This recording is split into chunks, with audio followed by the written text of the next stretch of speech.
Hello there, North Park, Lincoln. This is Coach Stephanie with part two of your mystery shop. I submitted a request via your website on May the 17th at 1:47 p.m. I received a phone call at 2:28 p.m. and got this email in my inbox at 2:27 p.m. from Elliot.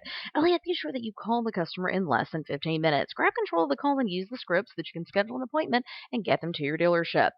If you can't get an appointment, go for a tentative time. Lock down a day to follow up at the very least, but never depend on them to call you back. Once you get off the phone, you want to be sure that you send a follow-up email within less than 15 minutes of speaking to the customer so that you can continue building rapport and get them information that they very well may not have written down while you were on the phone. The email should have an attention-grabbing subject line. You want to thank the customer for their time on the phone. Be sure that you confirm next steps and remind them of whatever you agreed to during your phone conversation, which should be a phone follow-up at the very least. Give them a value statement about your dealership that sets you apart from the competition, and be sure the email is free of spelling and grammatical errors and has a complete signature file. Taking a look, however, at the email that you did send, the email did go into my inbox, and it does have an attention-grabbing subject line. You just want to be sure that you get it out in less than 15 minutes of receiving the lead, but it does have a subject line that's clear who it's from and what it's about, so great job there. The email is free of spelling and grammatical errors, and you did give information on the exact vehicle. However, I would advise you probably stay clear of giving pricing out through email and through the phone, because we don't want them to take your best price and use it against you. You want to be sure that you give them a value statement about your dealership that truly sets you apart from the competition. You mentioned something about a lifetime roadside assistance, complimentary loaner with pickup and delivery service, complimentary maintenance for 2 years. Um, I'm going to give credit for this being a value statement, but I want you to kind of work on your wording here so that the customer is very clear that this is something that your dealership actually does for the customer. We want to make sure that we're giving them information in a clear, concise way so that they can understand that this is something that only your dealership is doing for them.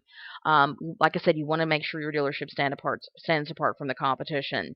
You do want to be sure also that your signature file is complete and that it has a link back to your website as well as a link to your email address. You want to be sure that the customer can easily click the link to be able to go back and visit your website, as well as go back and email you back easily just by clicking on a link. So let's work on that. You did a great job of making sure that you gave information on the vehicle, like I said, because you did give pricing. But let's try to give them information like maybe something, a feature that's on the vehicle, or information about maybe it's won an award or something. But let's stay away from giving out pricing. You can make your dealership stand apart without having to talk about price. You want to be sure also that you validate the decision of vehicle with positive words, and you did a great job of that. You let them know it was a great choice. You want to be sure the email is free of spelling and grammatical errors, and this one is. You want to be sure you address availability, and you did not do that. Let them know whether or not the specific vehicle they inquired on is, in fact, available. You want to be sure also that you set the expectation that they're going to get a future phone call when you're sending an email before you've spoken to the customer. So be sure in future that you mention to the customer in emails you send out before you've spoken to them that you will be giving them a call in future. So keep up the hard work and keep practicing. Your secret code for today is timing. TIMING, timing, because it's all about timing, and you want to be sure that you call and email the customer in less than 15 minutes. Keep practicing and have a great day.